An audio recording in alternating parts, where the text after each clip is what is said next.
महाअष्टमी की आप सभी को बहुत बहुत शुभकामनाएं। आप सबका मेरी चैनल पूजा अर्चना सरोज गोयल में बहुत बहुत स्वागत है। आज के वीडियो में मैं आपको माँ दुर्गा के 8वें अवतार महागौरी की कथा सुनाऊंगी और उनके प्रिय रंग, प्रिय फूल और प्रिय भोग के बारे में बताऊंगी। माँ दुर्गा के 8वें स्वरूप आदि शक्ति महागौरी की पूजा नवरात्र के 8वें दिन की जाती है। 8वें दिन की पूजा देवी के मूल भाव को दर्शाता है। देवी भागवत पुराण में बताया गया है कि देवी माँ के 9 रूप और 10 महाविधाएं हैं।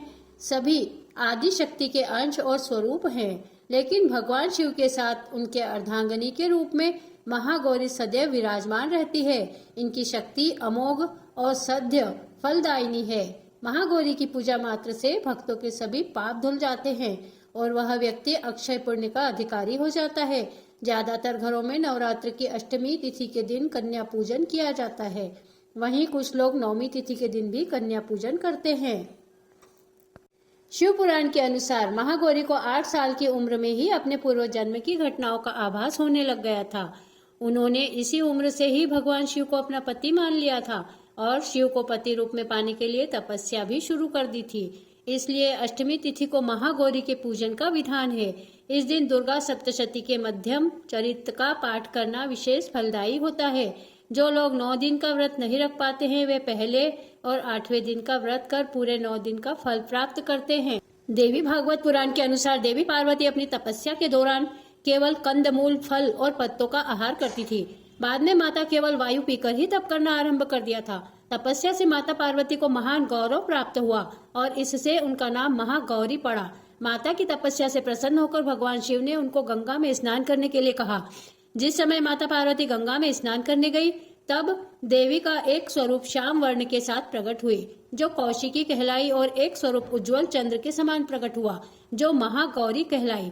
माँ गौरी अपने हर भक्त का कल्याण करती है और उनको सभी समस्याओं से मुक्ति दिलाती है। महागौरी का वर्ण रूप से गौर अर्थात सफेद है और इनके वस्त्र व आभूषण भी सफेद रंग के ही हैं। माँ का वाहन वृषभ अर्थात बैल है, जो भगवान शिव का भी वाहन है। माँ का दाहिना हाथ अभय मुद्रा में है और नीचे वाले हाथ में दुर्गा शक्ति का प्रतीक त्रिशूल है। महागौरी के ऊपर वाले हाथ में शिव का प्रतीक डमरू है। डमरू धारण करने के कारण माँ को शिवा के नाम से भी जाना जाता है। माँ का नीचे वाला हाथ अपने भक्तों को अभय देता हुआ वर मुद्रा में है और माँ शांत मुद्रा में दृष्टिगत है। देवी के इस रूप की प्रार्थना करते हुए देव और ऋषिगण कहते हैं, सर्व मंगल मांगल्ये शिवे सर्वार्थ साधिके शरण्ये त्र्यंबके गौरी नारायणी नमोस्तुते। यह धन, वैभव और सुख शांति की अधिष्ठात्री देवी है।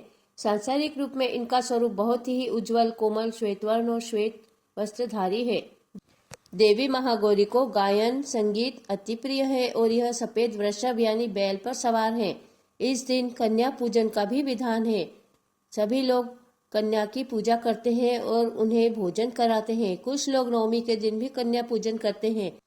अष्टमी के दिन कन्या पूजन करना अति श्रेष्ठ है। कन्याओं की संख्या 9 हो तो अति उत्तम है, नहीं तो 2 कन्याओं के साथ भी पूजा की जा सकती है। अष्टमी तिथि के दिन नारियल का भोग लगाने की परंपरा है। भोग लगाने के बाद नारियल प्रसाद रूप में बांट देना चाहिए। वहीं जो भक्त कन्या पूजन करते हैं, वे हलवा, पूड़ी, सब्जी और चने का प्रसाद विशेष रूप से बनाते हैं। माँ की पूजा करते समय भक्तों को गुलाबी रंग के कपड़े पहनने चाहिए, क्योंकि माँ को गुलाबी रंग अति प्रिय है और गुलाबी रंग प्रेम का प्रतीक माना जाता है। अष्टमी तिथि के दिन शास्त्रीय विधि से पूजा करनी चाहिए। माँ गौरी को लाल चुनरी चढ़ानी चाहिए और सबसे पहले लकड़ी की चौकी पर लाल कपड़ा बिछाकर माँ गौरी की मूर्ति या तस्वीर स्थापित करना चाहिए। हाथ में सफेद फूल लेकर माँ का ध्यान करें और फूल उन्हें अर्पित कर देवें और ओम देवी महागौरी नमः का जाप करें। महागौरी को रात की रानी के फूल भी बहुत पसंद है। अब मैं आपको मनोकामना पूर्ति के लिए एक विशेष उपाय के बारे में बता रही हूँ। अब मैं आपको मनोकामना पूर्ति के लिए एक विशेष उपाय बता रही हूँ। अष्टमी के दिन माँ की पूजा आराधना करने के बाद माँ के मंदिर में लाल चुनरी में कुछ सिक्के और बतासे रखकर माँ को अर्पित करें। इससे माँ जल्दी प्रसन्न होती है। आज के दिन किसी सुहागन महिला को श्रृंगार का सामान भी भेंट करना अति उत्तम माना गया है। लाल चुनरी में सिक्के और बतासे बांधकर माँ को अर्पित करने से माँ शीघ्र ही मनोकामनाएं पूर्ण करती हैं। इस तरह इस महा उपाय को अवश्य करें।